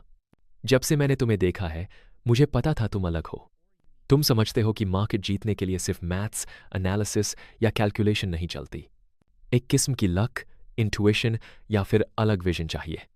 जिन्हू हौंस पड़ा, कम ऑन मैन, ऐसा कुछ नहीं है मेरे पास। कोई इंट्यूशन $1 बिलियन लॉस प्रिडिक्ट नहीं कर सकती। लेकिन सांग्योप बस मुस्कराया। हर चीज एक्सप्लेन नहीं की जा सकती। मार्केट में इतने सालों के बाद मैंने सीखा, सबसे बड़े चेंजेस अक्सर अनप्रिडिक्टेबल होते हैं। जैसे न्यूटन ने कहा था, तुम सेलेस्टियल बॉडीज की मूवमेंट्स कैलकुलेट कर सकते हो, पर इंसानों की मैडनेस नहीं। डैम, क्या फायर लाइन थी ये। अब जिन्हू को भी फील आ गई। To dominate the market, you have to master madness. Bold yet काम होना पड़ेगा, शार्प और स्टेडी माइंड रखना पड़ेगा। इसीलिए सांग्योप और जिन्हू दोनों को लगता था कि वो एक अच्छा इन्वेस्टर बन सकता है। अब सांग्योप ने पूछा, तो रिजल्ट्स क्या रहे? जिन्हू थोड़ा कंफ्यूज्ड, किस चीज के रिजल्ट्स पागल? सांग्योप हंसा, मैंने पहले ही कहा था, ये एक इंटरव्यू था। ये बंदा जीनियस है। ठीक है, तुझे हायर कर लूंगा। और तभी जिन्हू को समझ आया कि कॉन्वर्सेशन की शुरुआत से ही ये लड़का उसे यहीं तक खींच रहा था। उधर ओताकू तो बस शांत बैठा चिकन खा रहा था। उसे कुछ भी पता नहीं था। जिन्हू को पता था, ह्युंजू उनकी असली जरूरत थी। लेकिन सिर्फ 3 लोग काफी नहीं होंगे। उन्हें चाहिए था एक ऐसा इंसान जो ऑब्जेक्टिवली मार्केट को देख सके, सही डिसीजंस ले सके। कोई चाहे तो कह सकता है कि ये लड़का खुदगर्जी में पास आ रहा है, लेकिन सच्चाई ये थी, उसमें टैलेंट था। और जिन्हू उसका बोल्डनेस रिस्पेक्ट करता था। उसने कहा, right now I am the CEO of the company, और मुझे चाहिए कोई ऐसा जो मेरी एम्बिशंस के साथ ग्रो कर सके। अचानक माहौल शांत हो गया। सांग्योप बोला, जिन्हू, तुम मेरे मास्टर हो। तुम्हें दोनों हाथों से मेरी सेवा करनी चाहिए। और फिर खड़ा हो गया। ना, I don't care about all that. मैं अब पर्सनल लाइफ और बिजनेस को अलग रखूंगा। Age is just a number, what matters is skill. उसे यकीन था कि जिन्हू के साथ काम करना उसके लिए बेस्ट ऑप्शन था। जिन्हू जानता था, लॉजिक से देखा जाए तो सांग्योप उन दोनों से कहीं ज्यादा प्रिपेयर्ड था। और सीडीओ का काम यह नहीं होता कि वो सबसे टैलेंटेड हो, बल्कि सबसे टैलेंटेड लोगों को पहचानना होता है। You sneaky bastard. तू अपने आप को Jeff Bezos, Elon Musk, Mark Zuckerberg समझता है क्या? और फिर हैंडशेक हुआ। Welcome to OTK company. अब बीबीक्यू पार्टी पूरी तरह से एक सेलिब्रेशन बन चुकी थी। अब जाकर सब थोड़ा रिलैक्स लग रहे थे। जिन्हू भी फाइनली एक बियर के साथ। मैन, अब जाकर सांस ली है। नर्वस था मैं। सांग्योप अब भी थोड़ा फॉर्मल बिहेव कर रहा था। लेकिन जिन्हू ने कहा, रिलैक्स कर, अभी तो सिर्फ हम 3 ही हैं। ओताकू बोला, ना ब्रो, मेरी सिस्टर भी है, क्वीन ऑफ ब्लैक स्कर्ट्स। जैसे ही सांग्योप ने सुना कि वो गोल्डन गेट में काम करती है, वो समझ गया, तो वहीं से आया है तुम लोगों का कॉन्फिडेंस। जिन्हू ने कोई सफाई नहीं दी कि उसका इससे कोई लेना देना नहीं था। बस पूछा, स्कूल कैसा चल रहा है? सांग्योप बोला, अभी तो ज्यादा नहीं जा रहा। बड़ा सोचना है, कुछ बड़ा करना है। नेक्स्ट बिग इंडस्ट्रियल शिफ्ट पर ध्यान दे रहा हूं। ठीक है जीनियस, समझा दो अब अपनी फिलॉसफी। और हां, उसने शुरू कर ही दिया। पहले लोग कहते थे मल्टी फंक्शनल फोन्स कभी नहीं चलेंगे, और आज हर किसी के पास एक है, क्योंकि जीनियस इस दुनिया बदलते हैं, और जो पीछे रह जाते हैं उन्हें पता भी नहीं चलता कब दुनिया बदल गई। लेकिन अगर तुम जीनियस नहीं भी हो, तो भी अगर तुम्हारी नजर खुली है तो तुम उस शिफ्ट को पकड़ सकते हो। जिन्हू ने सहमति में सिर हिलाया। हाँ, मैं भी ऐसा ही सोचता हूं। और ओताकू? हाँ, सही कह रहा है तू। मुझे कुछ समझ नहीं आया तो। और फिर उन्होंने OTK कंपनी के नाम का टोस्ट उठाया। नेक्स्ट सीन, हमारा लड़का घर लौट चुका था, पूरी तरह थका हुआ। अगली सुबह जब उसकी आंख खुली तो सिर फटा जा रहा था। उसकी मां का कॉल आया। कहाँ मर गया था तू? उसने जवाब दिया। थोड़ा ज्यादा पी लिया था, देर से सोया। अब वो लिविंग रूम में बैठा था, कुछ डॉक्यूमेंट्स देखता हुआ, बेचैनी से नेक्स्ट इन्वेस्टमेंट अपॉर्चुनिटी का इंतजार कर रहा था। तभी ओताकू नीचे आया। अबे, वो डैम फोन उठा लेगा या नहीं? कब से वाइब्रेट कर रहा है? हमारा लड़का बोला। स्कैमर होगा कोई, छोड़ना। लेकिन जैसे ही ओताकू पास आया, कॉलर आईडी देखा शिनयूरी। ब्रो, हमारा लड़का तो पूरा आइस कोल्ड निकला। वाइफू को एक चांस तो दो यार। शाउट आउट टू ओताकू, उसने फोन उठा लिया। कॉल उठते ही यूरी बोली, तुमने मेरा नंबर सेव नहीं किया क्या? इसलिए कभी कॉल का जवाब नहीं देते? मुझसे बात क्यों नहीं करते? हमारा लड़का ऑकवर्ड हो गया, बस एक हल्की सी माफी बड़बड़ा दी। उधर वो सोफा पर लाउंजिंग, दिखने में क्लासी और थिक, पूछती है, चलो कुछ खाने चलते हैं।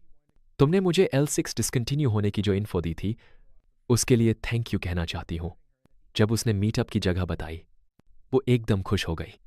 एड्रेस मिलते ही बोली, मैं वहां तुम्हारा इंतजार करूंगी। उस पल ओताकू उसके कान में फुसफुसाया, शिनयूरी कौन है? तू अब $1 बिलियन कंपनी का CEO है। ध्यान रखना किसके साथ घूमता है।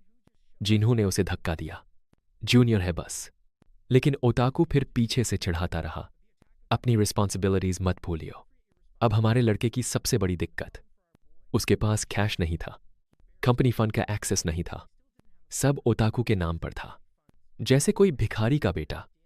वो ओताकू के पास गया, थोड़े पैसे दे दे, बाहर जा रहा हूं।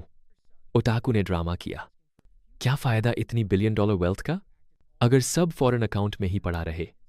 आखिरकार ओताकू ने साई करते हुए उसे 100,000 दे दिए। लेकिन जैसे ही जिन्हू ने वो बिल पकड़ा, उसने पकड़े ही रखा। नेक्स्ट सीन, सबवे स्टेशन के सामने जिन्हू खड़ा था। तभी यूरी दौड़ती हुई आई, उसकी पतली टांगें किसी गजल जैसी। क्या तुम बहुत देर से इंतजार कर रहे थे? वो मुस्कुरा रही थी और हर आदमी वहां उसे देख रहा था। रेस्टोरेंट में उसने एडमिट किया, मैंने कभी नहीं सोचा था तुम मुझसे मिलने इतनी दूर आओगे। जिन्हू बोला, मैं तो अब यहीं पास में शिफ्ट हो गया हूं एक फ्रेंड के साथ। वो मुस्कुराई, ओह, तो अब हम पास पास हैं। अब तो हमें ज्यादा मिलना पड़ेगा। डैम, ये लड़की तो पूरा फ्लर्ट कर रही है। जिन्हू को ये सब थोड़ा अजीब लग रहा था। उसे कभी नहीं लगा था कि ये लड़की इतनी फ्रेंडली निकलेगी। जो कुछ उसने इसके बारे में सुना था, उसके हिसाब से वो सोशल टाइप नहीं थी। तो फिर उसने इतनी बड़ी लंच आउटिंग क्यों रखी? उसके दिमाग में कन्फ्यूजन ही कन्फ्यूजन। और फिर वो उसे रामेन खाते हुए देख रहा था। यार, तू कितना सुंदर तरीके से खाती है, मन करता है बस देखता रहूं। मानो उसका दिमाग कहीं और ही चला गया था। खाना खत्म हुआ, वो बोला, मैं पे करूंगा। लेकिन यूरी ने जोर देकर कहा, नहीं, मैंने इनवाइट किया था, मैं पे करूंगी। बाहर निकलते वक्त उसने थैंक यू कहा, तुम आए, अच्छा लगा। मैं अकेले खाते खाते बोर हो चुकी थी। जिन्हू ने पूछा, वाई? वो बोली, मैं अकेले रहती हूं। और फिर उसने एक अपार्टमेंट कॉम्प्लेक्स की ओर इशारा किया। वो वहीं की इमारत थी जहां जिन्हू अभी शिफ्ट हुआ था। उसका दिमाग घूम गया।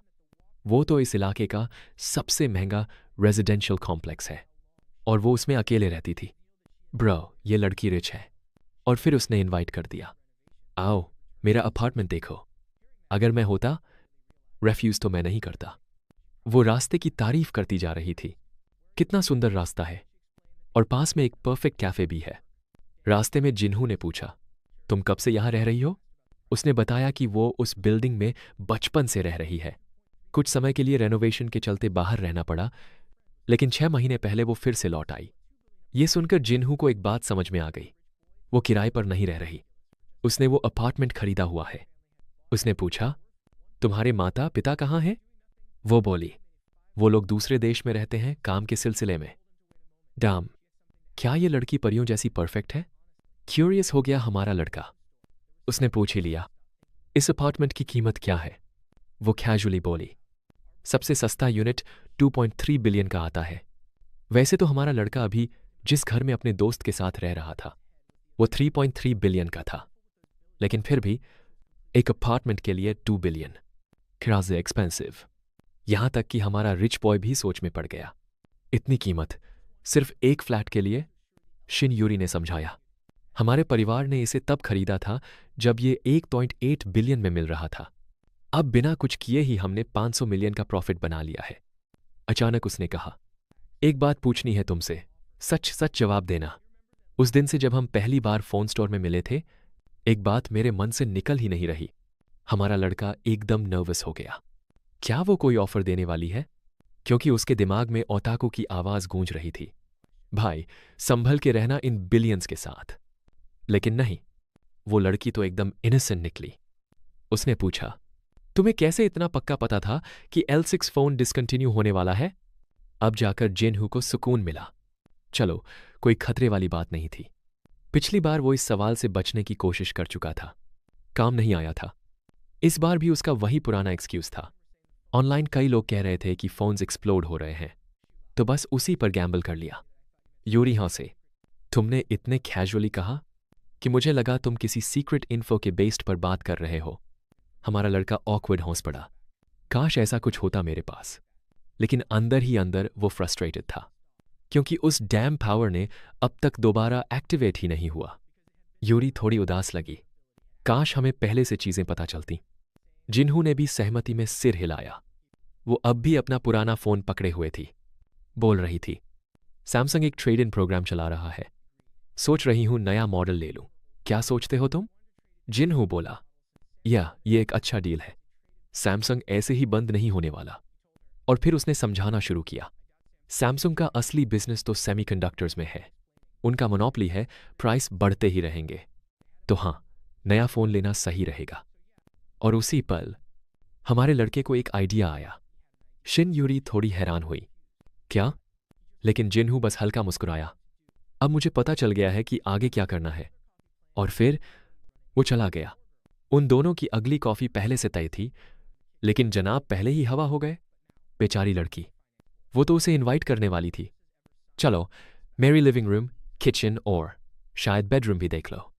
लेकिन अब बाय बाय फाइनेंस बॉय।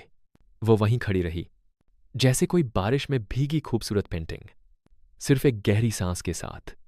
ये कमीना हमेशा ऐसे ही चला जाता है, बिना बताए। दूसरी तरफ जिन्हू पूरे शहर में भाग रहा था, एक मिशन पे। उसने ओताकू को टेक्स्ट किया, लिस्ट चेक कर। घर पहुंचते ही चिल्लाया, वीडियो गेम बंद कर, हरामी। मुझे पता चल गया है, अब हमें क्या करना है। ओताकू बोला, क्या कोई विजन आया? जिन्हू ने सिर हिलाया, नहीं, लेकिन आइडिया आया है। फिर उसने वही थ्योरी समझाई जो उसने शिन यूरी की अपार्टमेंट कॉम्प्लेक्स से सीखी थी। हमें ऐसी कंपनियों को टारगेट करना है जो या तो अभी शुरू हुई हैं या जो पूरी तरह रिस्ट्रक्चर हो रही हैं। ठीक उसी वक्त इन्वेस्ट करना है जब उनका वैल्यू आसमान छूने वाला हो। ओताकू की अटेंशन किसी और बात पर थी। अच्छा छोड़, ये सब बाद में, पहले ये बता, जूनियर के अपार्टमेंट तक कैसे पहुंच गया तू? जिन्हू ने उसे धक्का दिया, फोकस कर भाई, ये मोमेंट इंपॉर्टेंट है। ये है हमारा इंडस्ट्रियल रेवोल्यूशन। जैसे घोड़ा गाड़ी की जगह आई थी गाड़ियां, जैसे होटल्स की जगह आया एयरबीएनबी और टैक्सीज की जगह उबर। हमें ऐसी ही नई कंपनीज ढूंढनी है जो दुनिया बदलने वाली है, स्टार्टअप्स जो कल का इतिहास बनेंगी। ओताकू ने लंबी एक्सप्लेनेशन सुनने के बाद कहा, अब समझा, लेकिन दिक्कत है, ऐसे इन्वेस्टमेंट्स किसी के लिए भी मुश्किल होते हैं, सिवाय हमारे, क्योंकि हमारे पास है फ्यूचर देखने की ताकत। अब बस उन्हें करना था एक काम, उसकी विजन्स को सही वक्त पर ट्रिगर कराना। जब वो इन स्टार्टअप्स को देखे तब उसका पावर एक्टिवेट हो। नया साल आ चुका था। घर के अंदर माँ थी, रसोई में पक रही थी गर्मा गर्म दाल, और पूरे घर में भर चुकी थी वो पुरानी सी खुशबू घर की। सब कुछ शांत और सुकून भरा था। सभी भावुक थे, खुश थे, क्योंकि अब कोई भी गरीबी के अंधेरे में लौटना नहीं चाहता था। थोड़ी देर बाद मां निकलने को तैयार हुई। जिन्हू ने पूछा, कैसा लगा नया घर? मां मुस्कुराई, बिल्कुल भी अच्छा नहीं, ये तुम्हारे पापा की सबसे पसंदीदा जगह थी। हमारा लड़का हल्का सा मुस्कुराया। मां ने गले लगाया और बोली, कोई बेवकूफ़ी मत करना। फिर गाड़ी में बैठी, हाथ हिलाया और चली गईं। अब वापस उसी पुराने काम पे। बिखरा हुआ कमरा, हर कोने में फैले कागज, शेयर रिपोर्ट्स, स्टार्टअप प्रोफाइल्स। वही जंग, नई इन्वेस्टमेंट की तलाश। डैनीवल जैसे कोई मायावी सपना बन चुका था। वो विजन भी अब वीक्स से एक्टिवेट नहीं हुआ था। सिर्फ वही इन्वेस्टमेंट्स चल रही थीं जो ऑफिस क्वीन ने भेजी थीं। इतनी स्मार्ट और टैलेंटेड होकर भी कैसे हो सकती है उस ओताकू की बहन? ये सवाल अब भी रह कर आता था। जिन्हों ने नई कंपनियों के ढेर लगा दिए थे। बस एक उम्मीद, शायद हाथ से गुजरते हुए कोई फ्यूचर विजन ट्रिगर हो जाए। लेकिन कुछ नहीं हो रहा था। ओताकू वहीं पड़ा था सोफा पे, निंटेंडो स्विच लिए, जैसे दुनिया का सारा आराम उसी का हो। जिन्हों ने कागज पटका। उठ हरामी, काम कर। ओताकू, पागल हो गया है क्या? और फिर मुस्कुराकर बोला, मजाक कर रहा था, चिल कर। सारे कागज जमीन पे फैला दे, अब शुरू करते हैं असली काम। जिन्हों का सिक्स्थ सेंस धीरे धीरे तेज हो रहा था। ओताकू ने पूरे फर्श पे कागज बिछा दिए। जिन्हों का हाथ एक एक पेज के ऊपर से गुजर रहा था। कुछ भी फील नहीं हो रहा। जो यूजलेस हैं उन्हें फाड़ दो। एक एक पेज पर हाथ फिराते हुए, जब तक कोई हलचल न महसूस हो। वो कचरा है। दिन रात में बदला। रात सुबह में। फर्श पर पड़े थे फूड रैपर्स, कॉफी मग्स और सिर्फ एक मिशन, नेक्स्ट विजन। ओताकू अब भी सिर्फ गेम में लेवल अप कर रहा था, पर जिन्हों का विजन धुंधला हो रहा था। बस थोड़ा और, थोड़ी और हिम्मत। और तभी वो अपने आप को एक झील के ऊपर तारे भरे गैलेक्सी में खड़ा पाता है। एक सुनहरा यूनिकॉर्न उसके सामने आता है। यूनिकॉर्न, स्टार्टअप दुनिया का वो शब्द जो $1 बिलियन कंपनी को सिंबल करता है। वो घोड़ा हवा में उछलता है और छोड़ जाता है एक चमकदार शब्द, FACEIT। फारसाइट, वो CS गो ई स्पोर्ट्स प्लेटफॉर्म, जहां टूर्नामेंट्स रन होते हैं, स्पोर्ट्स का फ्यूचर। और तभी एक के बाद एक और विजन्स आने लगते हैं। हाफ पॉइंट और क्या, एम्पित्सा, EDM एंटरटेनमेंट। जिन्हों की आंखों में फिर से वो चमक थी। ये सब कंपनियां उड़ने वाली हैं। वो बिस्तर से उठकर बैठ गया। मैंने यूनिकॉर्न्स देखे थे अपने सपने में, मगर जैसे ही वो खुशी चेहरे पर उभरी थी, वैसे ही छा गया अंधेरा। लेकिन मुझे कुछ याद नहीं आ रहा। ओताकू ने पीठ पर हाथ रखा। चिंता मत कर। तू नींद में जो बड़बड़ा रहा था, मैंने सारे नाम लिख लिए। उसी पल एक स्ट्रैटेजी तैयार हुई। अब वो स्टॉक नहीं, प्राइवेट कंपनीज में पैसा लगाएंगे। लेकिन समस्या, ये कोई बाजार की खरीदी नहीं थी। ये थी नेगोशिएशन की लड़ाई। मैं तुम्हें इतना पैसा दूंगा, अगर तुम बढ़े तो मुझे उसका फल लौटाओ। कुछ इस तरह का गेम। लेकिन टाइम नहीं था। हर सेकंड मायने रखता था। और तब सांगयोप की एंट्री होती है। गोल्डन गेट के ऑफिस में मीटिंग सेट थी। सांगयोप अंदर आया और जैसे ही देखा कि जिन्हू और क्वीन ऑफ द स्कर्ट ह्यंजू वहां बैठे हैं, उसका गला सूख गया। ह्यंजू बोलिंग, गोल्डन गेट का नाम यूज करके हम ट्रस्ट बिल्ड करेंगे। 1.8% फीस लगेगी और 500 मिलियन पर 9 मिलियन कमीशन। सांगयोप तो चुपचाप सुन रहा था, लेकिन अंदर से टूटा पड़ा था। ये लोग किस स्तर पर खेल रहे हैं यार। उसे लगा था कि वो भी तेज है, मगर यहां वो एक बच्चा लग रहा था। और अब OTK कंपनी भी इस्तेमाल नहीं हो सकती थी, क्योंकि अगर कोरिया से लिंक जुड़ गया तो खतरा बढ़ जाता। मां की सुरक्षा, पर्सनल लाइफ, सब कुछ। ओताकू ने कमेंट मारा, ये स्टाइल मुश्किल होगा। तभी जिन्हू ने पलटा, और इसलिए हमारे पास प्लान है। और जोर से चिल्लाया, सुन रहा है ना सांगयोप, अंदर आजा अब। शर्माते हुए सांगयोप अंदर आया। ह्यंजू सनबेनिम, आपका नाम तो सुना था, आज मिल भी लिया। वो तो जैसे कॉलेज का बच्चा लग रहा था उनके सामने। जिन्हू ने कहा, हम OTK की सब्सिडरी खोलेंगे, एक नई इन्वेस्टमेंट कंपनी। 70 अरब इनिशियल कैपिटल होगा और उसे मैनेज करेगा तू। सांगयोप की सांस रुक गई। 70 बिलियन, वो तो आया था सोचकर कि कोई जूनियर नौकरी देगा, मगर अब उसे एक कंपनी का मालिक बना दिया जा रहा था। तू साल का 2% प्रॉफिट कमीशन भी लेगा। बचपन की वो रात जब तूने अकेले सैमसंग के खिलाफ दांव लगाया था, उसके लिए तुझे आज ये रिवॉर्ड मिल रहा है। उसका दिमाग घूम रहा था। मैं सिर्फ एक रेगुलर एम्प्लॉय बनने आया था, मगर यहां तो उसे शेयर होल्डिंग मिल गई थी। जिन्हू ने उसकी पीठ पर हाथ रखकर कहा, तू नहीं मानेगा तो भी मानना पड़ेगा, क्योंकि मैं ऑलरेडी तेरे लिए ऑफिस रेंट कर चुका हूं। और ओताकू बीच में कूद पड़ा, रुको रुको, नाम मैं रखूंगा। ये कोई कंपनी नहीं थी। ये थी एक नई क्रांति की शुरुआत। एक ऐसा मिशन जहां सिर्फ पैसे नहीं, बल्कि विश्वास, जोखिम और विजन का व्यापार था। चलो, अब असली खेल शुरू होता है। Royal blood company? ओताकू ने जैसे ही नाम सुझाया, जिनहू ने उसका मुंह बंद कर दिया। भाई, कोई गाचा गेम नहीं बना रहे हम। सैंग्योप ने सब कुछ गौर से देखा। इतना पैसा, इतनी ताकत, लेकिन जिनहू अब भी पहले जैसा ही। ये कंपनी पुराने पैसे को संभालने के लिए बनी है, तो नाम होना चाहिए के, मतलब कीप, और कंपनी का नाम पड़ गया के कंपनी। ह्युंजू और ओताकू दोनों ने हामी भरी। सिंपल है, लेकिन असरदार। जिनहू ने सिर हिलाया। सही है। फिर उसने एक यूएसबी निकाली, जिसमें थी पूरी कंपनी की फाउंडेशन फाइल्स, और दोनों को सौंप दी। लोकेशन, एक बेहद लग्जरी होटल, एयरपोर्ट के ठीक सामने। इन्वेस्टर्स आए और उठ जाएं। Queen of the skirt paperwork में डूबी थी, और दो नालायक खिड़की के पास खड़े होकर हवा गिन रहे थे। तभी कमरे में दाखिल हुई वो, धैर्य, ताकत और चाल में तेजी लिए एक महिला। नाम था एली किम। उम्र 26। जुड़ रही थीं के कंपनी के लीगल टीम से। ओताकू ने कान में फुसफुसाया, सीईओ लड़कियों को हायर कर रहा है क्या? जिनहू ने अनसुना कर दिया। एली मुस्कुरा रही थी। मुझे लगा था इस कंपनी का लीडर कोई बुजुर्ग होगा, पर आप तो खुद काफी यंग हो। ओताकू पीछे से, क्या सीईओ में दिलचस्पी है? सीरियसली, कोई इसे चुप कराओ। लेकिन एली कोई आम वकील नहीं थी। 4 भाषाओं की मास्टर, दुनिया भर की कंपनियों से नेगोशिएशन में एक्सपर्ट। जिनहू को पहली बार एहसास हुआ, दुनिया में कुछ लोग वाकई एक्स्ट्रॉर्डिनरी होते हैं, हम जैसे बेवकूफों से बहुत ऊपर।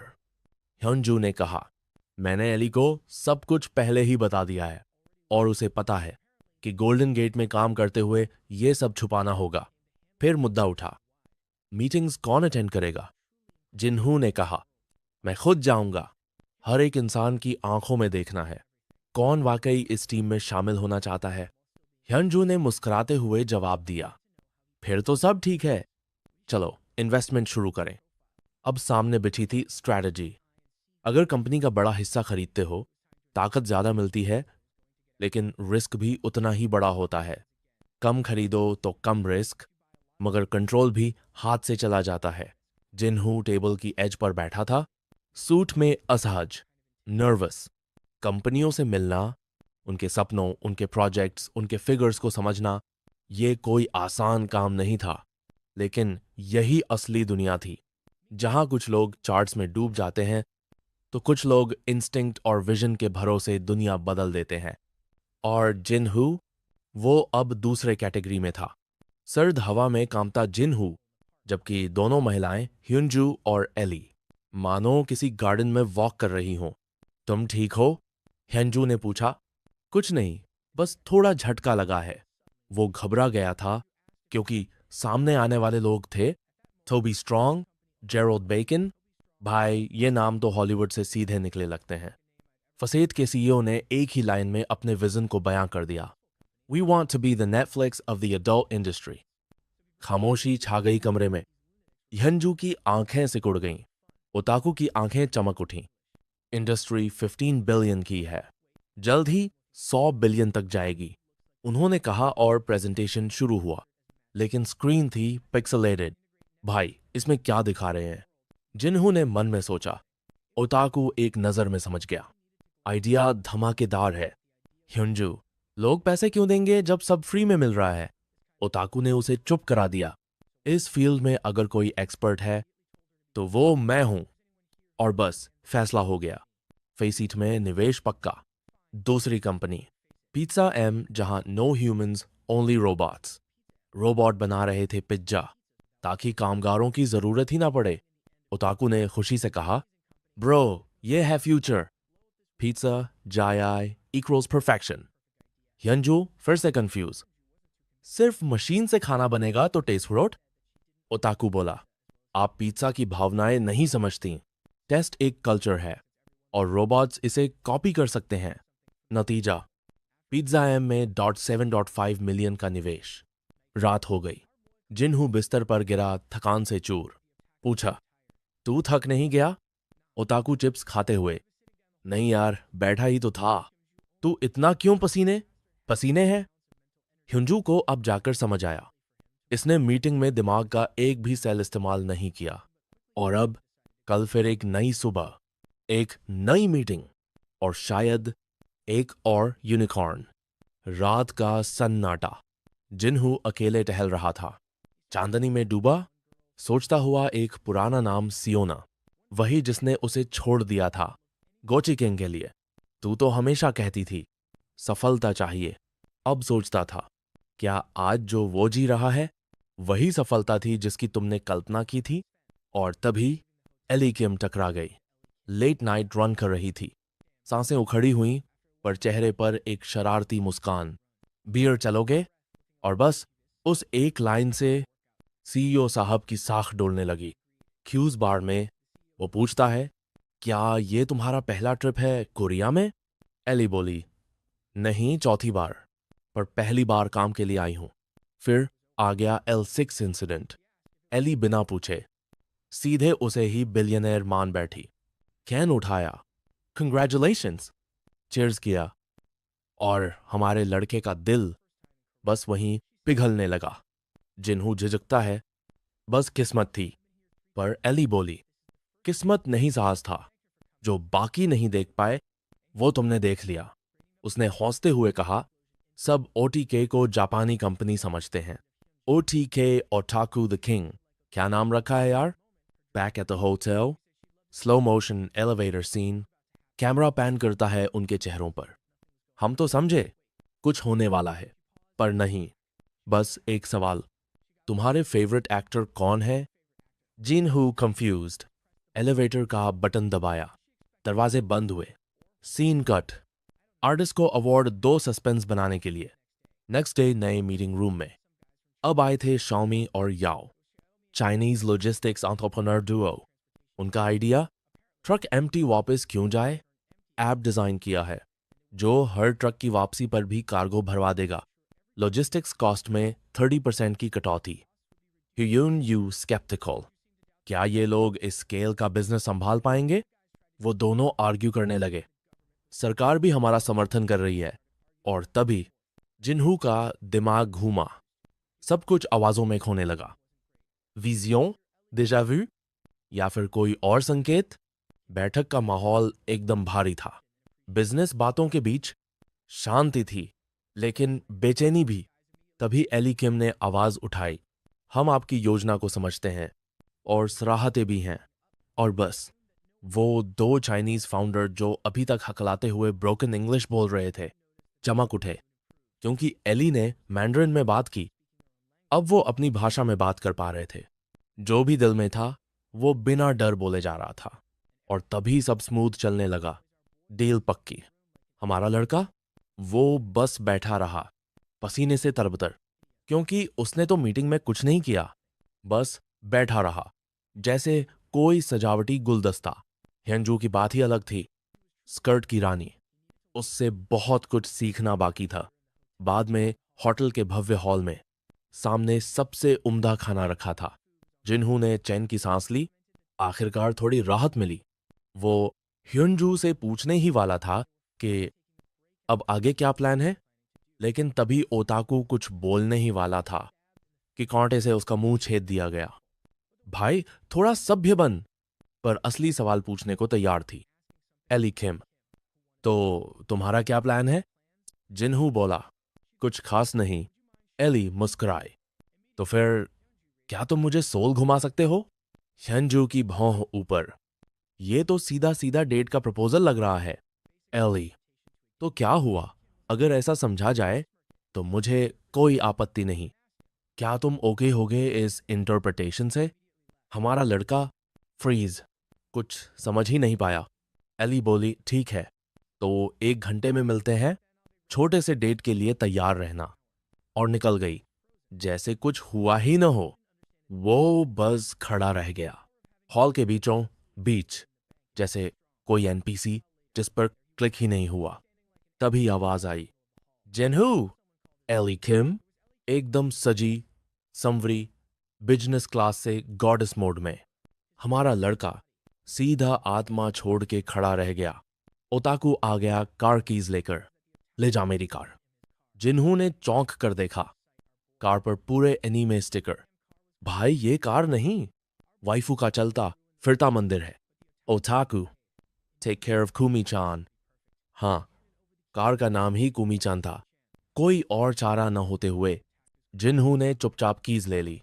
अब एक्सप्रेसवे पर वाइफू स्टिकर्ड कार दौड़ रही थी और उसमें बैठा था 668 बिलियन का मालिक। पर दिल में डर कि कहीं कोई उसे इस कार में देख न ले। एली ने पूछा, क्या हम कोरिया यूनिवर्सिटी चल सकते हैं? मैंने सुना तुम वहां पढ़ते थे। जिनहू, हाँ, चल सकते हैं। पर उसका चेहरा सफेद पड़ चुका था। गॉड, कोई जान पहचान वाला न दिख जाए। उसे पैसों से नहीं, कुमी-चन से शर्म आ रही थी। अगर किसी को यह खबर लगती कि हमारा लड़का ऐसी कार चला रहा है, कुमी-चैन एनीमे स्टिकर्स से लदी हुई, तो उसकी इज्जत का तो जनाजा ही निकल जाता। पर फिर भी BMW जैसी चमचमाती कारों के बीच वो वाइफू एक्सप्रेस खड़ी करके उतर गया। एली कुछ पूछने ही वाली थी, पर उससे पहले ही उसका पहला मिशन शुरू हो चुका था। इस अभिशप्त कार से जितना जल्दी हो दूर निकल लो। लेकिन तभी, ओए जिन्हू, तू वापस आ गया? पुराने दोस्त भागते हुए आए। ठंडी हवा, कंपाते हाथ, पर चेहरे पर वही पुरानी मुस्कान। हाँ, वाकई काफी वक्त हो गया। और फिर आया सबसे बड़ा डायलॉग बॉम्ब। भाई, ये कैसी पागल गाड़ी है? और उसी वक्त वो आ गई। चेहरे पर घृणा, आंखों में नफरत। ली हेमी, 23 साल, दिमाग से 13। तुम्हें शर्म नहीं आती? ऐसी कार लेकर घूमते हो? जिन्हू चुप न रहा। तेरे जैसे लोग दूसरों की कारों से इतना क्यों जलते हैं? पर वो भी पीछे नहीं हटी, क्योंकि लोग इस कचरे को देखकर अपमानित महसूस करते हैं। उसके दोस्त बोले, छोड़ ना यार, ये तो हमेशा ऐसी ही थी। जिन्हू ने सहमति में सिर हिलाया। हाँ, पर आज दोबारा देखकर अजीब लग रहा है। और तभी बॉस एंट्री। शौना, ली हेमी ने पुकारा और आ गया वो जोड़ा। सियोना और उसका गुची किंग, साथ में एक सुपर कार। जैसे खुद फेरारी रो रही हो, मुझे इतना दिखावा मत कराओ। सियोना की नजर सीधी पड़ी उस स्टिकर वाली कार पर। वो जानती थी, ये वही है, जिन्हू की कार। ली हेमी हंस पड़ी। तू तो बर्बाद हो गया, अब भी ऐसी गाड़ी में घूम रहा है? तेरी फैमिली दिवालिया हो गई थी ना? जिन्हू के दोस्त गुस्से में थे। शट अप, बहुत बोलती है तू। और फिर एली किम ने कदम रखा। ठंडी आवाज में पूछा, इतना चिल्ला क्यों रही हो? हेमी पलटी। तुम्हें पता है मैं कौन हूं? एली मुस्कुराई। मुझे बस इतना पता है कि तुम बहुत परेशान कर रही हो। फिर एली ने जिन्हू से पूछा, ये तुम्हारे दोस्त हैं? पुराने जानने वाले बस। जिन्हू ने कहा। बाकी लोग अब एली को ध्यान से देखने लगे थे। तभी एली ने एक चीज निकाली, अपना विजिटिंग कार्ड। एली किम गोल्डन गेट। और माहौल एकदम ठंडा। Dead silence. सबके चेहरे पर पसीना, क्योंकि गोल्डन गेट सिर्फ एक नाम नहीं था, एक ब्रांड था, एक सत्ता थी। सियोना स्तब्ध, चेहरा अभी भी सुंदर, पर अब बिना आत्मविश्वास के। और फिर गुची किंग आया। हाय, आई एम जियान योंग। हाथ बढ़ाया एली की तरफ। भाई, तेरे तो हाथ का कटा हुआ भविष्य हम सब देख सकते हैं। एली मुस्कुराई। यहां काम के लिए आई हूं, पर आज तो थोड़ा घूमने का मन था। काफी दिन हो गए जिन्हू के साथ होटल में ही फंसी हुई थी। वेट, एक ही होटल में?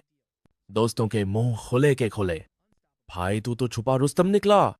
जिन्हू सफाई देने लगा। नहीं नहीं, ऐसा कुछ नहीं है, गलत समझ रहे हो तुम लोग। पर सियोना का चेहरा, वो मुस्कुराने की कोशिश कर रही थी, पर अंदर से आग में जल रही थी। गुची किंग ने बिजनेस कार्ड थमाया। मेरे पापा कंस्ट्रक्शन कंपनी के प्रेसिडेंट हैं। गोल्डन गेट से भी कनेक्शन है। एली, ओह अच्छा है। पर आवाज से साफ था किसी काम का नहीं। जिन्हू बस सोच रहा था, भविष्य में अगर इनसे कोई काम पड़ा तो देखूंगा, पर शायद कभी जरूरत नहीं पड़ेगी। ये कार्ड देखकर थोड़ा भरोसा जरूर मिलता है, उसने विनम्रता से जवाब दिया। पता नहीं ये कोरियन अंदाज में कोई टेढ़ी लाइन थी या सिर्फ शराफत, लेकिन गुची किंग के चेहरे पर टेंशन साफ झलक रहा था। उसी पल सियोना पलटी। चलो, देर हो रही है।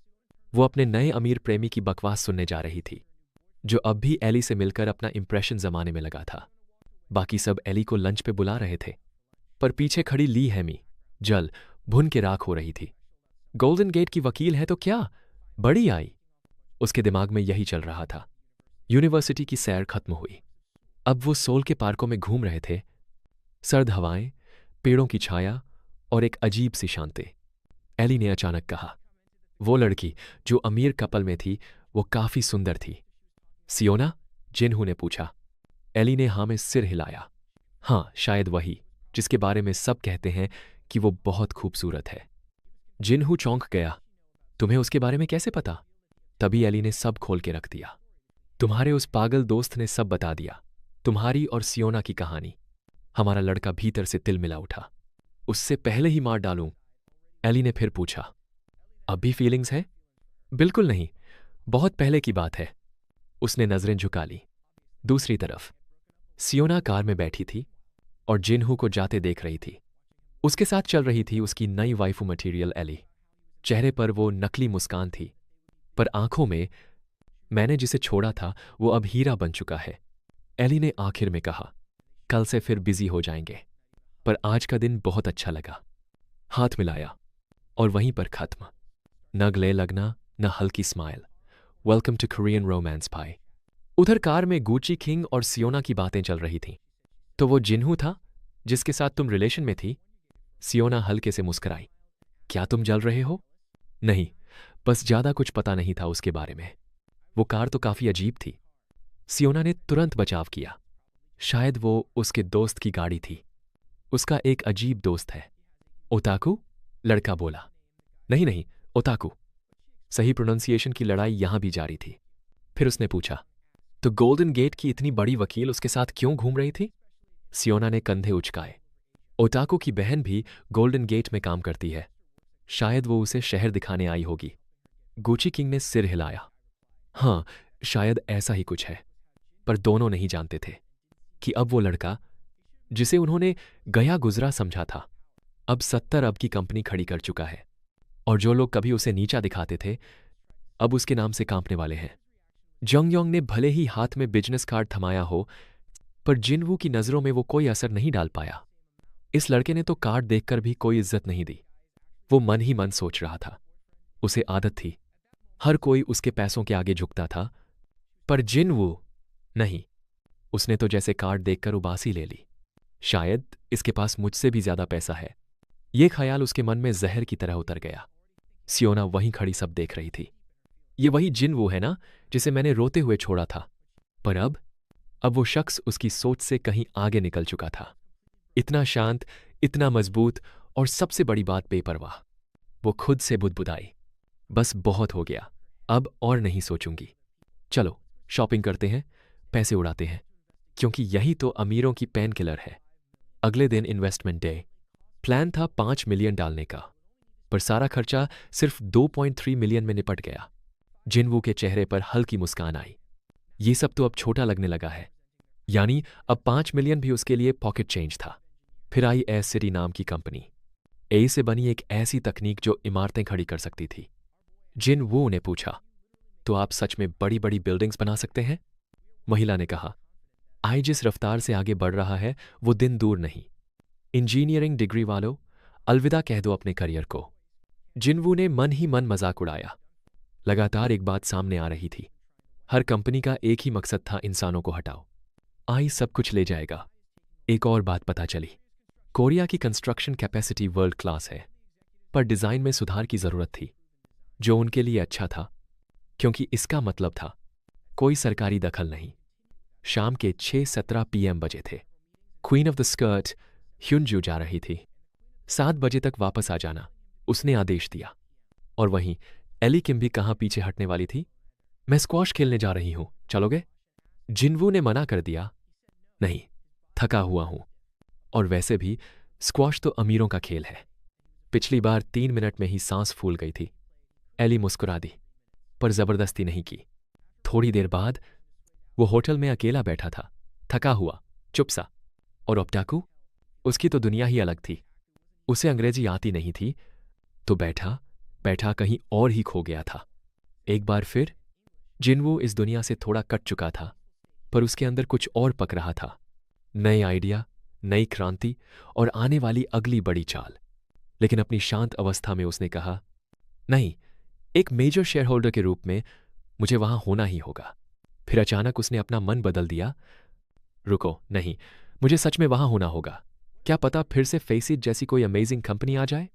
सिर्फ एक प्रॉब्लम थी, उसे कुछ ज्यादा ड्रामेटिक उम्मीद थी। पैसे बढ़ते हुए, गिरते हुए, ऑल काइंड्स ऑफ एक्शन। लेकिन सब कुछ बस बोरिंग ही लग रहा था।